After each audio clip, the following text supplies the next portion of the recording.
Good day to you everyone.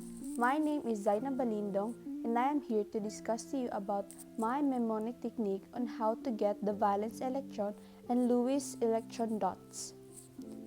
So what is valence electron? Valence electron is a negatively charged particle that can be located at the outermost shell of an atom. So now let us start my technique on how to get the valence electron when we solve for the series per shell. First things first is we add 0 plus 2. We now have 2 for the first layer.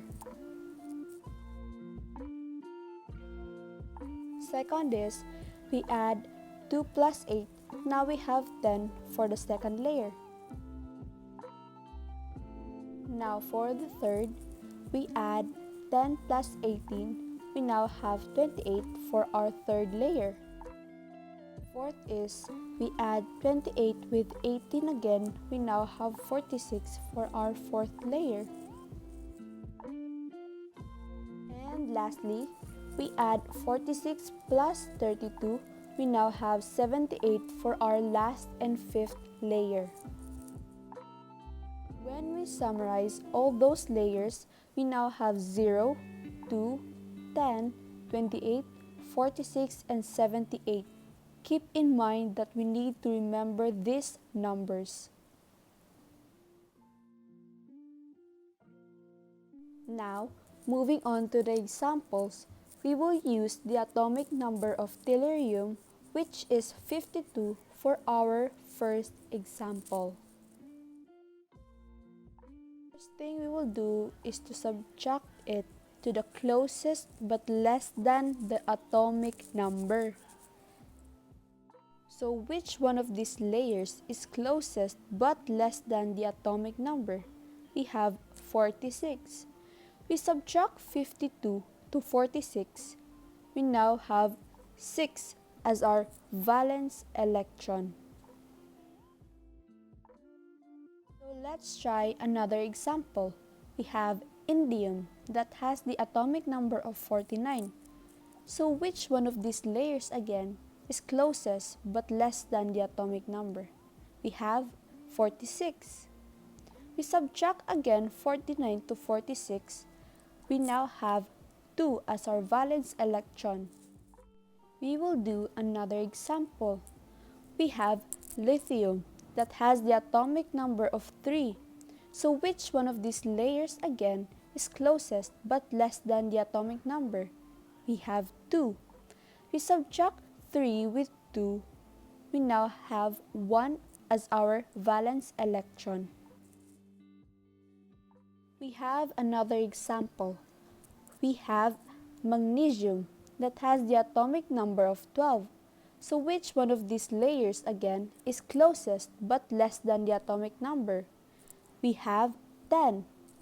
We subtract 12 to 10. We now have 2 as our valence electron. Now for our last example, we will use germanium that has the atomic number of 32. So which one of these layers is the closest but less than the atomic number? We have 28. We subtract 32 to 28. We now have 4 as our valence electron.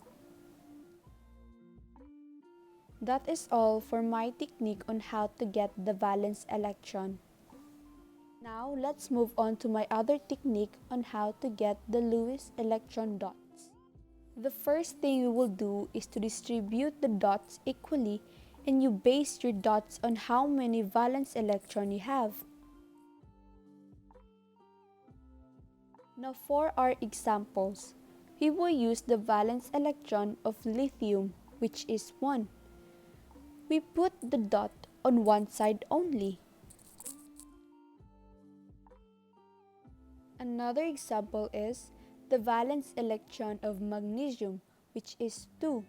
We put the dots on two different sides. Let's try another example. We have the valence electron of indium, which is 3. we must put the 3 dots on 3 different sides. Another example is, we have the valence electron of germanium, which is 4.